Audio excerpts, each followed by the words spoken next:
Welcome to ASM Connected, the podcast brought to you by ASM Technologies.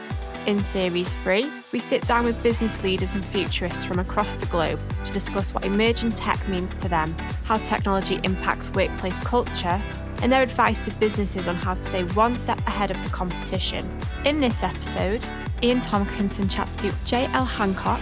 Jim is the former head of innovation for the US Navy SEALs. Jim enlisted in the US Navy and spent 20 years as a cryptologist. During his time in the military, Jim toiled away the dark corners of the government intelligence communities, learnt 2 Asian languages, and eventually conducted over 100 combat operations with special operation forces in Iraq, Afghanistan, and the Philippines. During the last 6 years of his career, he worked as the senior enlisted advisor over future concepts and innovation for the US Navy Special Operations community, where he became a well-known subject matter expert in unmanned systems, 5G and artificial intelligence.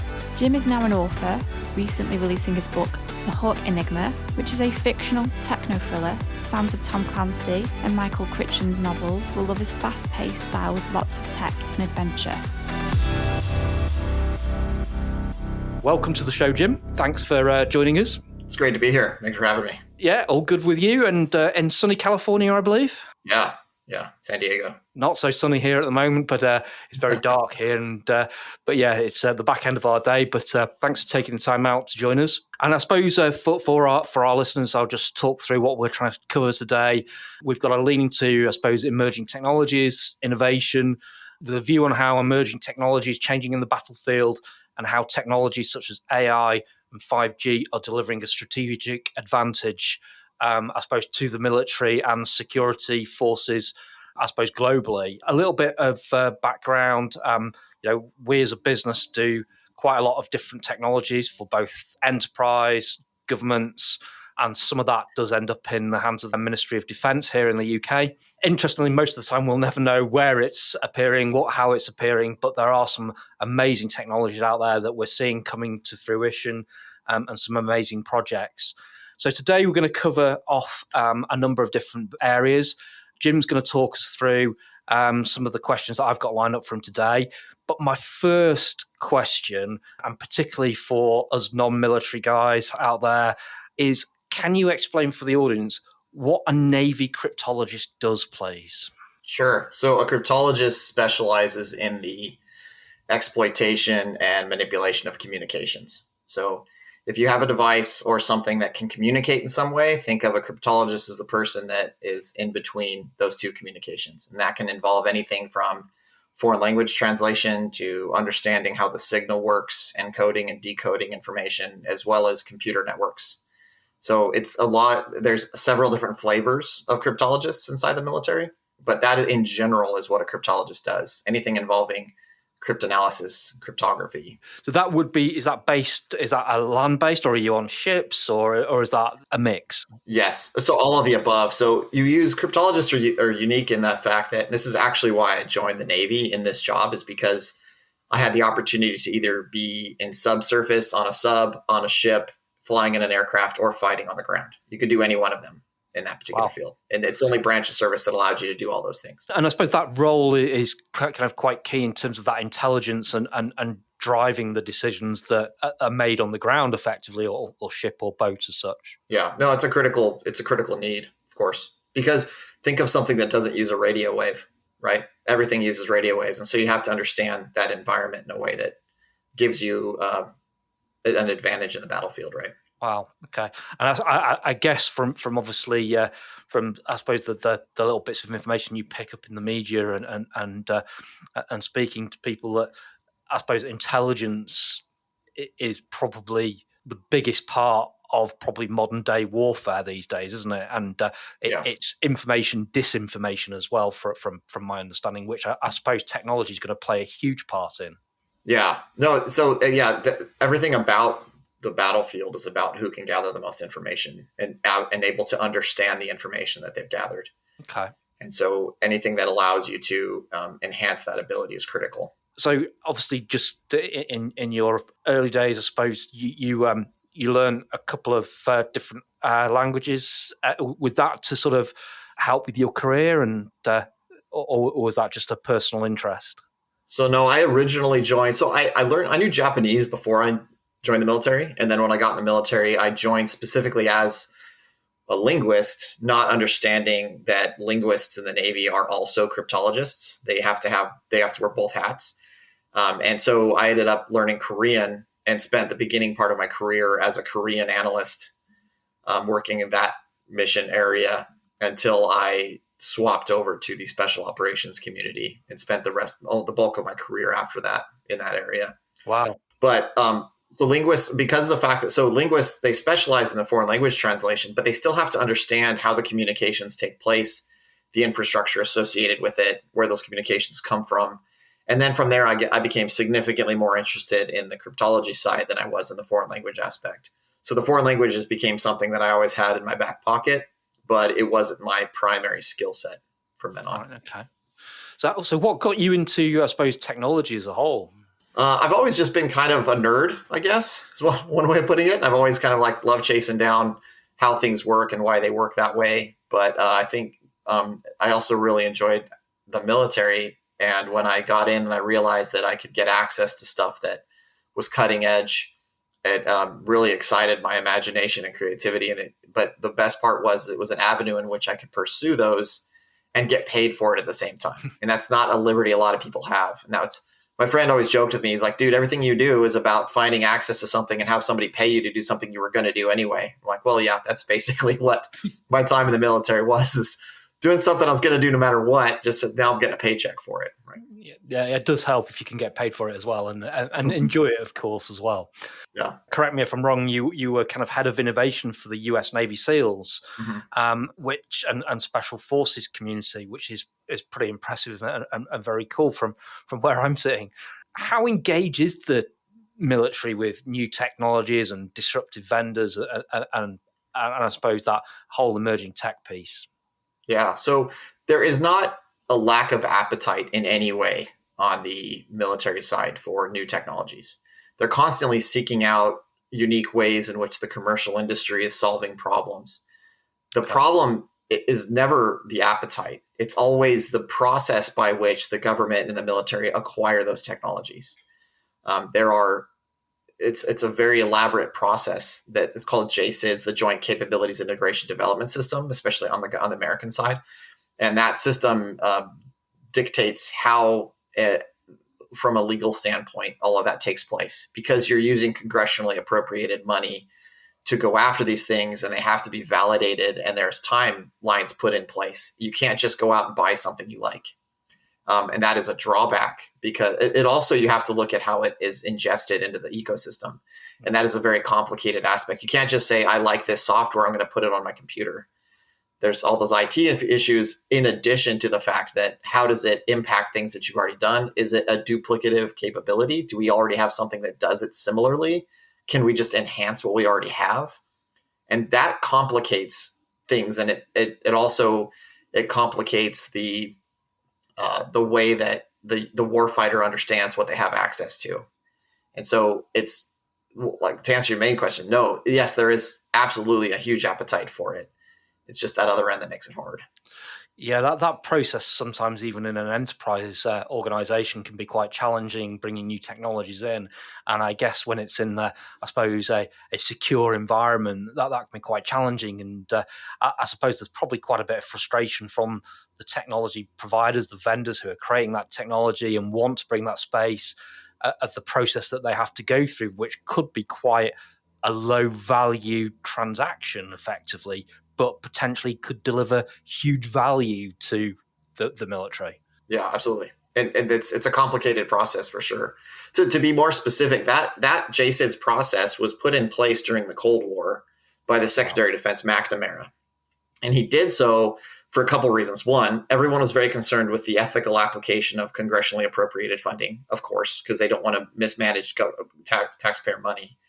But beyond that, internal to the system was a governor put in place so that we didn't over accelerate the technological development. And the reason why they did that is because they didn't want to accelerate the Cold War. And so there literally is a speed bump built into acquisition to slow it down so that we don't move too quickly. Wow, that surprises me, because you're slowing down innovation, and is there not a worry that the competitors, the bad guys, or whoever don't have that slowdown process are potentially getting the upper hand? Of course, it's a problem. I mean, we used to joke in my office that if we want to win the war, we should get the enemy to adopt our acquisitions process. So, and that's not because I'm trying to knock on any of that. I mean, it's just the reality of the situation. What it required you to do, though, was find unique ways to work around it. Yeah. The biggest thing that I learned in my job was that there's no such thing as, when you hear no, it's one of two no's. It's either an objection or a rejection. And the vast majority of those are objections. You just have to figure out a way to get to yes. And once you do, most of the time you can get what you want done. And that was really where most of our success came from, is understanding the acquisitions process, seeing where those vehicles were in place where you could move more effectively, and then do it. The problem really is that a lot of people don't understand it well enough, so they're not able to maneuver it effectively. And then they just default to these larger policies that say, nope, you have to wait for these timelines, or you have to go with this speed. And, so if you were the mischievous child at school and would always find a way to get something done, it's probably a good career move to go into something like that. For sure. No, then what's funny is that people would come back and say, hey, I don't know if you understand the acquisition process. It's like, actually, I understand it better than you do. That's why I'm able to get some things done. Yeah. And that's really kind of where I made my name for myself, was somebody that understood it well enough to be able to manipulate it to get things done. Because at the end of the day, we don't work because of the acquisitions process. We work for the warfighter. We work for the end state to do what we need to do, right? And all these other things are not in place to be, like, we use this term a lot, but they're not there to be a self-licking ice cream cone and to serve themselves, right? They're there to support a particular end state. Fascinating. Yeah, no, interesting. I suppose some of the technologies that, I speak about a great deal and are seeing coming into, I suppose, the commercial and the enterprise sector is, typically AI and machine learning, and I get how they can improve the speed and quality of intelligence gathering. And as you mentioned, you'd listened to one of our other podcasts, and we were talking about a technology there, natural language recognition, which is kind of quite cool. But is there a risk that some of the data, or that we could become too reliant on following data than human instinct? And obviously you've seen, you've been in that military space where you're on the ground, decisions need to be made. We can't be sat there waiting to run some data before we engage or do something that can save lives. Or do you think that the AI machine learning could improve that? So if you're talking about data as a whole, there is way too much data for the end user to process.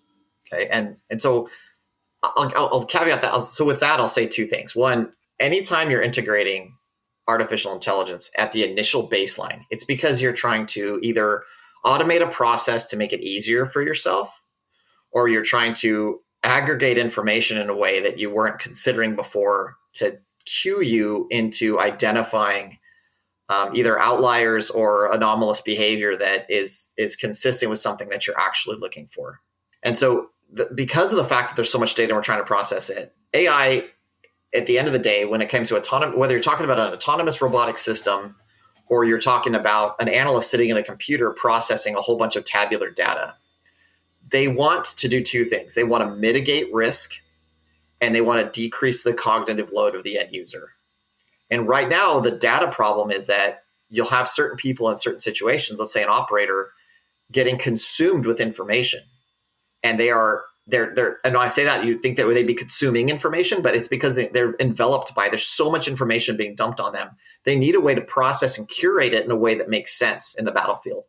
And so you're actually, when you have too much data, that impacts human instinct. But then conversely, when you're not able to process that data effectively, your human instinct doesn't do you any good because you don't even know what you're looking for. And so there's two ends of that spectrum. And AI for me was always trying to find ways of fixing those pain points, simplifying processes, decreasing that cognitive load so the end user can make better decisions. The historical model for solving that problem was you just add more people, enlist more individuals, bring more people in the military, have more people squinting and staring at pictures to identify that problem. Whereas in reality, a simple computer vision tool with the right statistical probability assessment and the right machine learning algorithm can help you identify to cue you into what to look at. It's not going to supplement that human being entirely, not yet at least. But initially, we've got to build up that trust. And that goes into an entirely separate conversation. Well, actually, speaking of trust, and I'm looking at. I did a little bit of research as I always do before I do, and some of the numbers and stats that fascinate me. And the value of the AI market for military applications was valued at something like $6.2 billion in 2020. And that's forecasted to grow to something like $11.6 billion in 2025, which is huge growth over that period of time. Machine learning is looking to lead the sector spend into 2025. And I can see huge advantages in intelligence, simulations, battlefield, healthcare. But there is still a trust issue when it comes to AI, not obviously in just the military, but in enterprise. What can we do to check that decision-making process? And obviously, you can't, I suppose, when you're on the ground as such, and lives depend on that coming through, you haven't got time to sanitize it. So how do we trust that data? Yeah. So I think sometimes when people think of the decision-making process, they think of it as, especially when it comes to AI, is they immediately default to the AI is making the decisions. And that isn't what happens at all. There isn't a system out there that is even remotely reliable enough to do something like that. What you see in any emerging technology is there is a cultural and a geographical divide between the new technology and the end user. If you don't physically present what you are capable of doing to somebody, even if you send them videos and you send them emails, they don't get it. You have to put it in front of them. And that takes time. And then as time goes by and you get buy-in, it starts changing the culture because the appetite changes of how they want to accept that. Now, within a community like the one where I worked, reputation is everything. And that's not just for the individual, that is for every piece of technology you ever have. Once you present it to a warfighter, if it doesn't operate based upon everything that you said it can do, it will get trash talked about for the history of its existence, for the rest of its existence. That's just how it goes. Reputation is everything. You're very careful about how you present something to the end user. And so a lot of machine learning sometimes that actually might be viable ends up finding itself in a position where it gets canned because the end user won't even touch it because it didn't perform as expected in its initial application. And so what you're seeing, that cultural divide actually hinders a lot of advancement, even if something is really good that comes out that can offer good capabilities. The other problem is, kind of going back to that cognitive load issue, is when you add another tool to somebody, their response is, I already know how to use these other ones. Why do I want to apply this new one that you have? How is it any better? And so once again, a cultural divide exists. It's almost like a separate valley of death. If you talk to a private company or companies about products, there's three valleys of death that really hold back a product. And the one is theory to white paper to prototype. And then the second is prototype to production. And the third is production to sales. That production to sales standpoint can be held up by a lot of things, and a lot of them tend to be cultural. And so in the long run, I mean, that's a separate conversation. Years from now, once reliable systems become integrated into the ecosystem, then it will begin to impact the decision-making process. But in general, most of the applications are so unique and bespoke that they're there predominantly just to automate pain points rather than supplement or replace any decision-making process that's being done by the human. I completely agree with you on that cultural issue, because when we've had projects go, I suppose, goes live in the enterprise space and even internally within our own business, and sometimes that sort of cultural pull in one direction, it's just something a little bit different, or it's kind of you're trying to get the same answers out of something different, and they want the same output, but you've not put that solution in there to get the same output that you've always gone. You're actually looking to take it another peg up, and sometimes, yeah, that I definitely agree that is a cultural challenge in most technologies.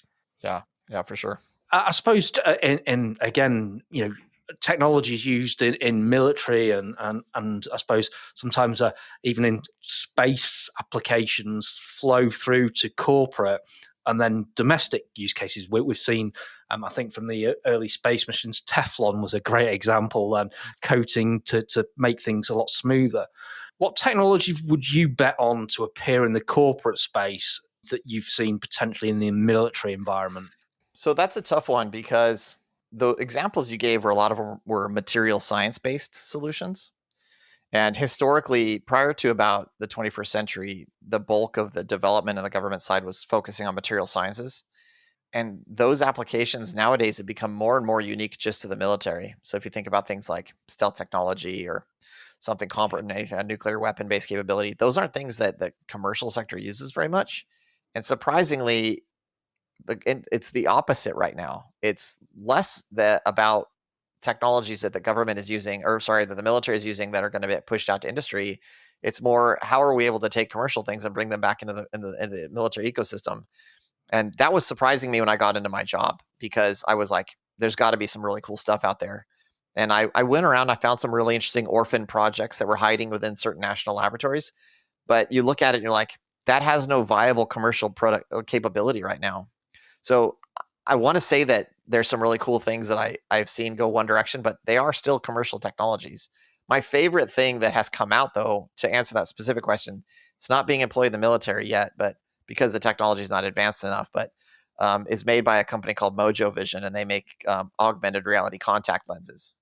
And that has to be probably some of the coolest stuff I've seen so far, just because they're breaking world records when it comes to the size of things that they're making, and it works, which is the crazy part.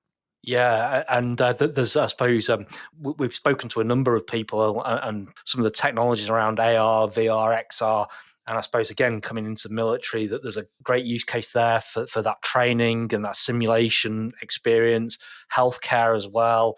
But yeah, the issue is at the moment that not a lot of people like the weight of the headset, or it makes them feel ill. But yeah, if you can get it into, say, a contact lens, that's incredible. Yeah, no, I did a lot of work with augmented reality systems, and that was the one I got excited about. All the other ones, I was like, yep, that's not going anywhere. But when it comes to augmented reality, virtual reality, I think that there's definitely a place for certain things, but augmented reality is a tough one because the warfighter's picky. Yeah, absolutely. And I see, especially particularly in some of those special ops situations where you want to, I suppose, map out a building that you're going into. And if you can get some muscle memory into your reactions going into there, and if you've got the time to plan ahead enough and to replicate that into a virtual environment and to train in that so that you know where that door is on the left-hand side because you've seen it, that I guess would really, really help. Yeah, that's one example. I think a good example of that from a commercial standpoint is how National Football League in American football, they train their quarterbacks, is they have actual virtual reality headsets that they give them that have all of their plays built into it. And they can just sit on their couches and just run plays, and it doesn't do anything to their body. So now they can get the mental memory tied in a way that doesn't wear them down physically. So they're able to perform significantly better in their off time. Wow, I've not heard that one before. That's pretty cool. Yeah, I'm just wondering if that'll come to our football or soccer, as you guys call it. So yeah, I'll have to find out if I can find out if anyone knows that that's actually happening yet. It's a tough one because Premier League football and things like that is a significantly different animal. You don't have a reset every single time between plays. Yeah. So, but I'm sure there's a way. Yeah. Okay. Cool. And I suppose coming into some of those projects and stuff, I was reading an article on the UK Ministry of Defence website recently, and they shared a statement about its use of AI and emerging tech. And the UK government has set out they want to be a world leader in this space. And an example that they shared was this Project Spotter. And I think it's very similar to the project that you mentioned earlier on when we were talking, which used machine learning to look at satellite images and identify specific items of interest. And the benefit being that the systems could monitor the slightest changes, obviously 24/7 in pretty much real time. Again, I suppose there aren't many projects that I know that you'll probably be able to talk about because of the security status. But are there any sort of interesting products that you've been involved with that have been in the public domain that you can share with us that are similar? I think a really good example of one that was very well known was maybe Project Maven. And that was an effort that we had involved. Google was involved and a lot of different groups. It eventually just kind of, it sort of fizzled out to an extent, but it had an ambitious intent. And the intent was really focused along the same lines of using imagery to train machine learning and based systems for computer vision. And that was one that was pretty well known. The problem with that they had on the military side was that you have all these images, but it's hard to create a database. You have all this huge database of imagery, and you want to simplify detection of things that you're looking at, but using commercial resources that you can't do it because every time the camera angle that is available it's at the wrong angle, if you know what I mean. So if you're looking at something from the sky, is very different than if you're looking at it from the ground. Mm. And you're most likely not going to have the cameras on the ground. So they had to create a project to try and be like, how do we solve this problem? And it's very similar to what that one you were just talking about. It's just the distance was different and the medium was different. Because Spotter, I mean, I don't know anything about that project, I guess, but I know it's very projects that are very similar. Still images like that offer a very different problem than video. Yeah, and I suppose I can imagine, particularly in the current climate where you've got Mr. Putin sort of, moving his forces around, and if there's a slight move or somebody's moved a few tanks around and they've repositioned them, and if you can get the heads up 24/7 and keep that track, and you can get some alerts set up, that's, I suppose, saves human eyes trawling through images, and it can just give you that little bit of an edge, I suppose. Totally. But from a civilian side, there are perfect parallel analogs that I can think of for disaster response. And that's a lot of times. So I think another thing is interesting is instead of thinking of from the standpoint of like from space, the drones that you can buy, like that pretty much most any drone that you can buy nowadays has an ability to do what's called, you can do lawnmower tracks over a particular location and take images and then aggregate that into what's called an object file or a tile. And that allows you to create photogrammetry, which is a three-dimensional image of what you're doing. And so what's happened recently with certain technologies is that process used to take a long time. And now it's getting cut down to minutes, if not seconds, to where you can reconstruct a three-dimensional image of whatever it is you're looking at. But you can have one before an event and after, and literally have it not just in 2 dimensions, but 3 dimensions. And a lot of my friends at different universities have been deployed places. Like I think one of them a while back went out to Italy after an earthquake and was using it for disaster response there to identify structural stability so that rescue workers could get in to save people. Those are perfect examples of that exact same technology being used for commercial uses.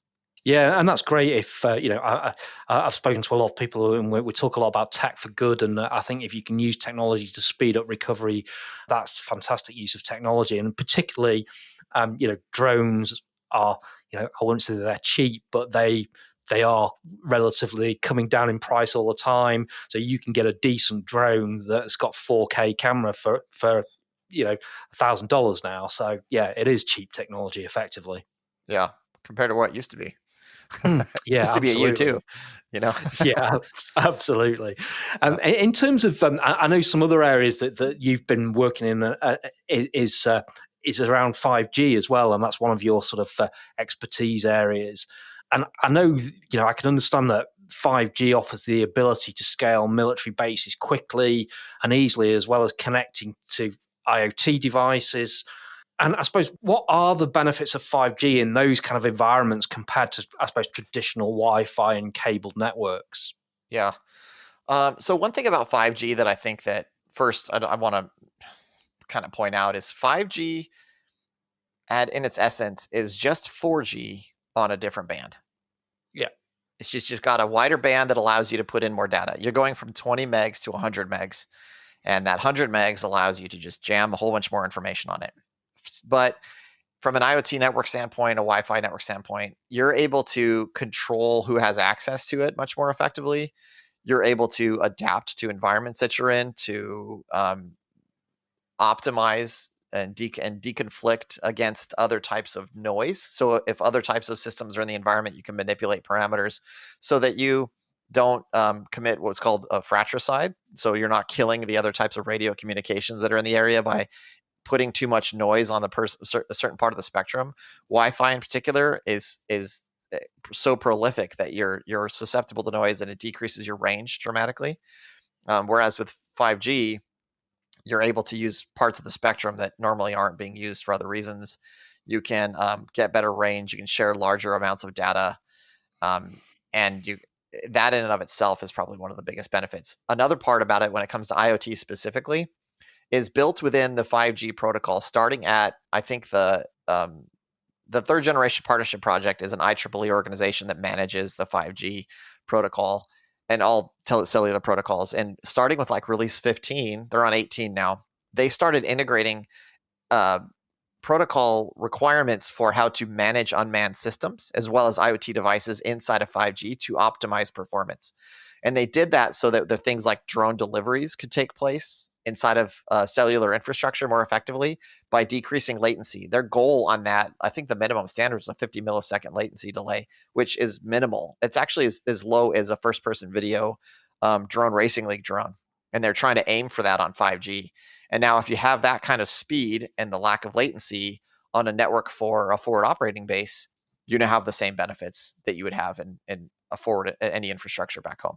Yeah, and I actually that leads me into I actually read an article which I found fascinating. Absolutely couldn't believe it, about an assassination. I think it was in the last 12 or 18 months on an Iranian nuclear scientist, and the I suppose the assassins, and it was alleged that it had come from Europe somewhere, that they'd utilized a fully autonomous weapon controlled and targeted from another country. So apparently they built this this weapon, put it in a car, they brought it into Iran piece by piece, and they used 5G for the targeting, and it was controlled from a completely different country. And apparently the assassins used AI to calculate the latency of the 5G to guide the targeting. And they reckon that the latency on that 5G connection was something like 1.6 milliseconds. And I then looked up at how many milliseconds it is to blink, and it's something like 40 milliseconds to blink. So it's 1.6 milliseconds. So that's the kind of accuracy these guys were working at. But it sounds so futuristic, but also obviously very real because it's happened and it's all been in the public domain. That we know that weapons are heading into, that sort of that space where drones are already getting control. Is there enough security around those kind of technologies? Because if you've got a drone flying around that could be hacked, is that things of I suppose, is that potential reality, or is that just I suppose fiction? And we'll come to fiction shortly. Yeah. So is it a reality? It all depends. So that use case that you gave right there was very isolated, very specific. And that is like the dream for most engineers, is when they have a very, very specific problem and they know every single element within that they want to fix. And so they can replicate it for that one particular, I'm going to use the word trigger, but a trigger is basically when it reaches a particular threshold and it meets that and it's able to do whatever it needs to do. The thing that I've discovered, and I'm going to burst your bubble a little bit when it comes to what maybe thinking about what these things do, and then I'm going to tie it back and then probably make you realize, and then maybe scare you again on the other end. So Please do. Right now, the problem that I see with a lot of AI companies that brag about a lot of these capabilities is the bulk of them are, I won't call them vaporware, but they are just not what they advertise. And so a lot of them are automating processes and calling it machine learning, or they're going on a site like GitHub and downloading existing machine learning libraries that they can just add onto their system and then selling it to people as if they did something unique. A lot of them are just capitalizing on the open source community. But the example that you just gave, there are several different problems that were tied together into one solution. And that aggregation is actually very impressive, because the impressive part about it is that AI for compensating for that 1.6 milliseconds, that's awesome. However, it's very similar to what 2G networks do to compensate for speed of light latency on in the synchronization channel so that you don't have a delay when you're talking to somebody.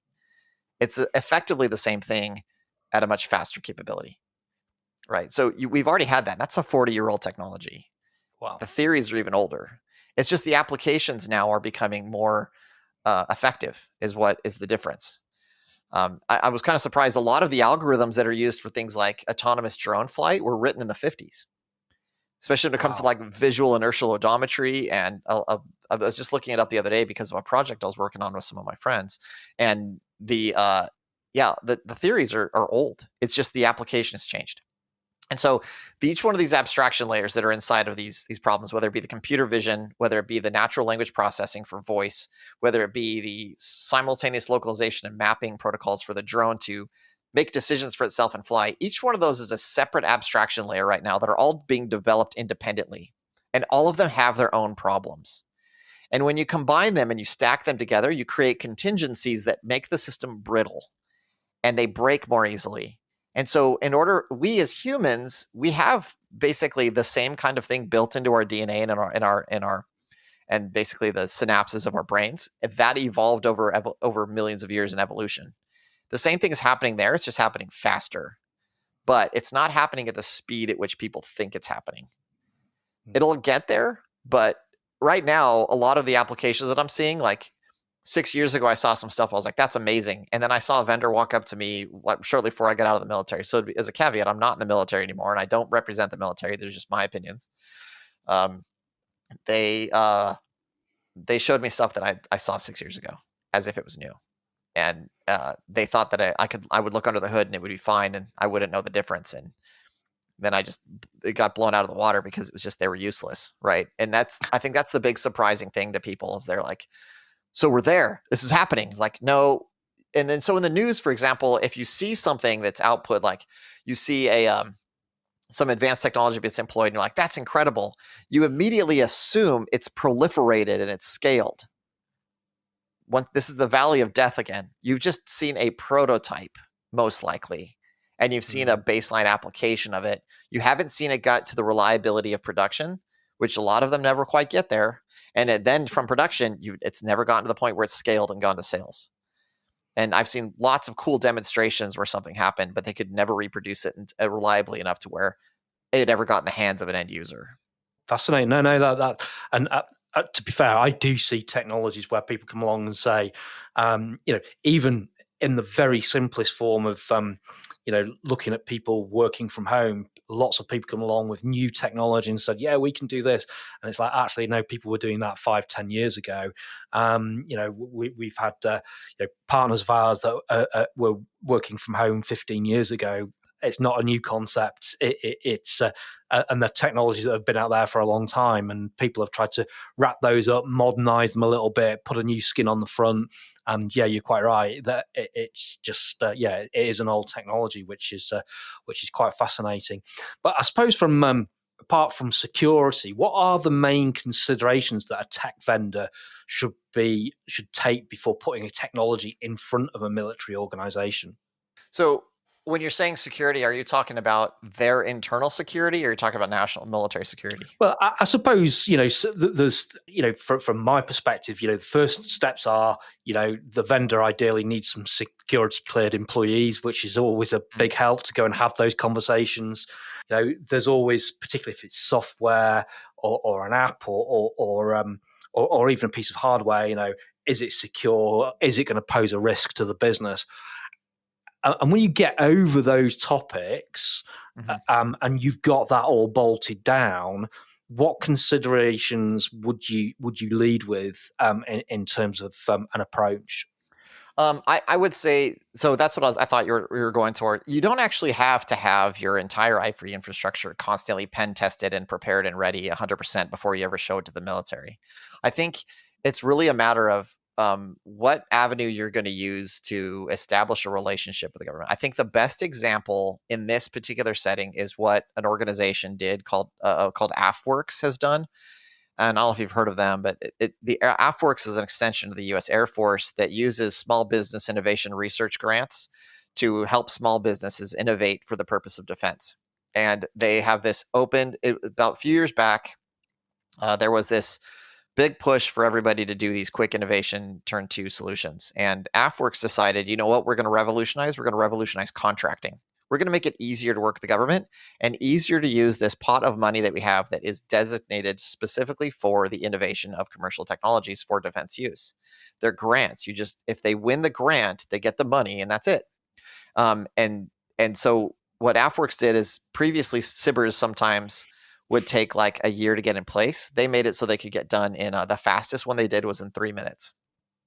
And so from the time that they were selected as the company after their pitch and all that stuff, and they said, we're going to use you, they got into a phase 1, which goes up to a cap of 250,000. And then they have to build out a white paper or a prototype concept in that after a survey or whatever it is. And then the next phase, if they can win the next one, phase 2 is up to around 2 million after 2 phases, right? And then phase 3 actually has a contracting cap of $250 million. And so it's a venue that you can use that's openly available, constantly there for somebody to try and apply to get sponsorship with the government to try and get their application started. And it's so prolific that when I met a company and they were like, hey, we want to work with you, I would say, well, do you have an AFWorks SBIR yet? That was like almost my first question. Well, not because of the fact, and because it became a gatekeeping process that I could support, even though I was in a different branch of the military, I could support it from the Navy to support something in the Air Force, and it forced joint service interaction.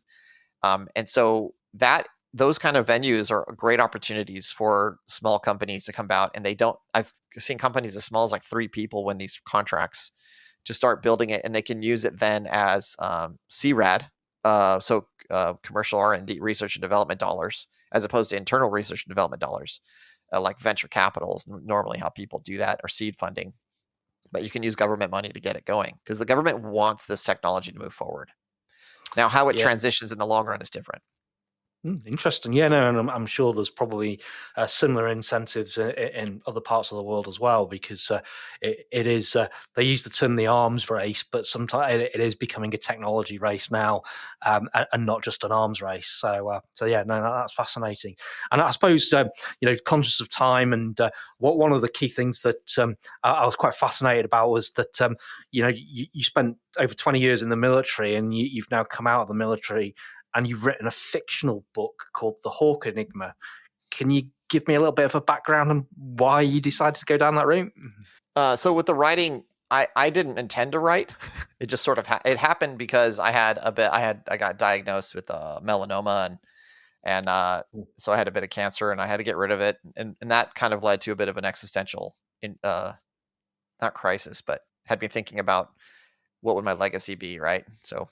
And from there, I just had this really strong impression I needed to write, but I didn't know what. And about a year later, I was at Caltech for a symposium on artificial intelligence, and a professor by the name of Viviana Gradinaru went up and started talking about optogenetics and how she was using machine learning algorithms to identify specific proteins to do this crazy stuff that I'd never even heard of. And the plot just popped in my head, like right there. And fiction allows me to discuss things that I wouldn't have been able to discuss otherwise, because I can couch it within something that is completely fictional. And so I can put nuggets of goodness inside of a protected shell, I guess, so that other people can read it. And that's really where the book came from. Sounds great. And I suppose for anyone out there that's probably looking for a beach read, and is in the tech industry and has also got a wild imagination, then it's probably going to be a really good read. So yeah, I'll be putting it on my reading list for the for my summer holidays. Sweet. Yeah, it's a good time. Yeah. Great. No, thanks for that. And I suppose just to kind of wrap up, we always do a couple of quick fire questions, and I suppose just to sort of to wrap us up, and I suppose my first one is smart home or simple life? Just me, simple life with my family, smart home. Brilliant.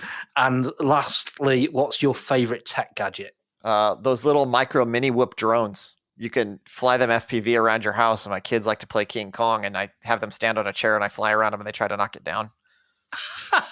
Brilliant. Oh, that's classic. I've not heard that one before. That's brilliant.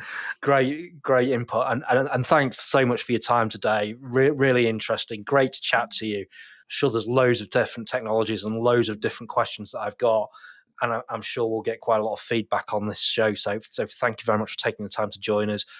Really, wish you the best of luck with the book, and hope all that goes well. I will read it, and I will fire you some feedback over as well, just to say how I get on with it. And hopefully, at another point, we might catch up again. Awesome. Great to be here. Thank you for the time. Thanks, Jim. Thanks for listening to this episode of ASM Connected with Jim Hancock. If you've enjoyed this episode, subscribe now to make sure you never miss an update.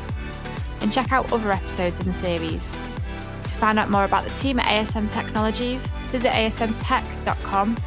This is ASM Connected.